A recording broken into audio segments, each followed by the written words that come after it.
Vous voyez cet homme, allez sur sa page Instagram. Vous vous rendrez compte qu'en fait, si vous visitez les likes, c'est-à-dire qui like ces photos, vous vous rendrez compte qu'en fait, les hommes et les femmes qui like ces photos sont des hommes et des femmes qui eux-mêmes font un travail sur eux-mêmes, un travail sur leur physique. C'est-à-dire que quelqu'un qui ne fait pas un travail sur lui-même, il va jamais apprécier le travail que quelqu'un fait sur lui-même. C'est logique. Et donc, si vous êtes dans une finalité de perfectionnement, d'introspection, parce qu'on est une chaîne introspective, si vous n'êtes pas dans une finalité d'introspective, que vous voulez être les meilleurs, gonfler vos muscles et dire que vous êtes parfait, et si vous n'êtes pas prêt à faire un travail sur vous-même, vous ne comprendrez jamais quelqu'un qui fait un travail sur lui-même. Et donc, vous devez, ici on va parler d'entourage et d'environnement. Vous n'êtes pas du tout compatible avec quelqu'un qui, lui, il est dans le jugement. C'est-à-dire, vous voyez ce mec-là, avec sa belle musculature, parce que c'est un mec avec une belle musculature, c'est un beau mec, faut dire ce qu'il est.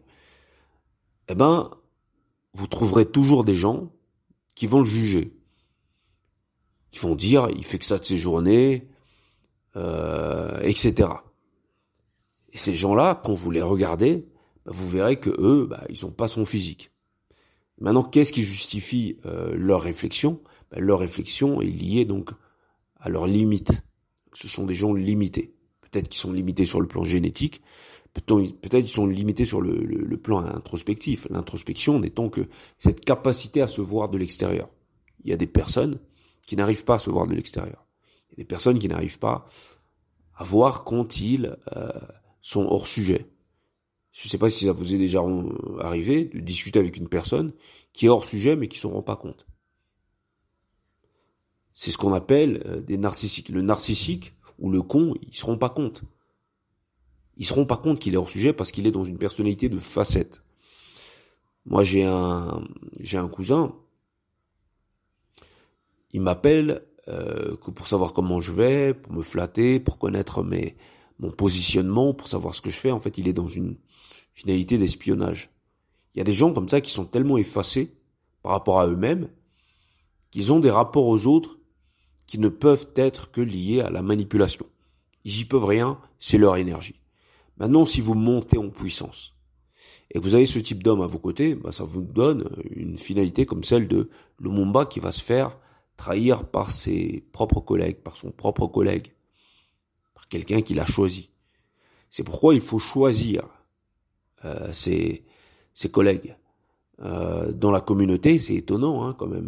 Dans le milieu kamite, on parle beaucoup des héros, mais on parle pas des traîtres. C'est-à-dire qu'il y a une récurrence dans nos héros, c'est que souvent ils se font trahir. Vous prenez Patrice Lumumba et Sankara, il y a Compaoré derrière, il y a Mobutu. Mais on n'étudie pas le traître. Au Congo, ça va même plus loin. On adule le traître.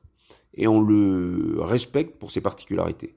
C'est-à-dire qu'on ne nie pas sa qualité de traître ou sa qualité de dictateur, mais reste que on apprécie quand même certaines particularités chez lui. En d'autres termes, nous ne sommes pas du tout radicaux dans notre manière de voir les choses, donc c'est très difficile, lorsqu'on a une vision historique, de comprendre où nous en sommes lorsqu'on n'a pas de regard radical. C'est comme si vous allez en Europe et vous dites Hitler, il n'a pas que des mauvais côtés. C'est impossible de dire ça en Europe. Pourquoi ? Parce que l'Europe a une vision historique propre à sa situation particulière. C'est-à-dire que l'Europe ne voit pas l'histoire de manière objective. L'Europe voit l'histoire à partir d'un cadre et d'un paradigme qui est l'Europe. Et dans ce paradigme, on se doit de prendre parti. Vous ne pouvez pas être issu d'un pays comme la RDC, Congo, et ne pas prendre parti dans votre propre histoire. Et de vous dire que tout doit être juré ou vu de manière objective. Et lorsque vous discutez avec les Congolais, beaucoup d'entre eux ont une manière de voir les choses qui n'est pas du tout apparentée à un regard qui est subjectif. C'est-à-dire qu'il n'y a aucune identité. Il n'y a aucune identité historique. Et donc, pour en revenir au sujet initial, cet homme que vous voyez là, il a des particularités que ne peuvent reconnaître que les hommes ou les femmes qui ont ces mêmes particularités. Effectivement, il prend soin de lui. Effectivement, il y va à fond. Un physique comme ça, il y a même moyen qu'il prenne des produits. Résultat des courses, il atteint un certain niveau de perfection. Mais vous trouverez toujours des gens pour le critiquer. Vous trouverez toujours ça. Et ces gens, quand vous les regardez, en général, ils n'ont jamais fait un effort sur eux-mêmes, sur le plan physique. Et c'est pareil pour l'introspection, parce qu'ici, on est dans une chaîne introspective. Et ce que je dis, ça peut énerver certaines personnes qui, elles, font pas de travail introspectif. Il y a des gens qui veulent arriver quelque part, ou être quelque part, ou être dans quelque chose, avec l'orgueil. Moi je suis, moi, même s'il n'y a rien derrière.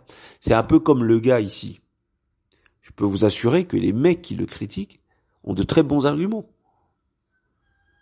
Il fait que ça de ses journées, il a un haltère à la place du cerveau, peu importe. Il y aura toujours des mecs pour faire ce genre de réflexion.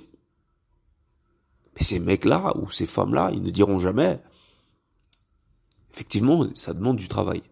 Ça demande de la discipline, d'atteindre un tel niveau.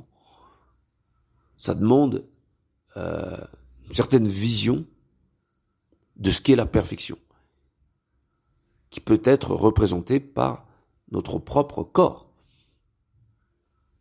Pourquoi ils ne le diront jamais? Parce qu'ils n'admettront jamais que eux ne font pas de travail sur eux-mêmes. Et pour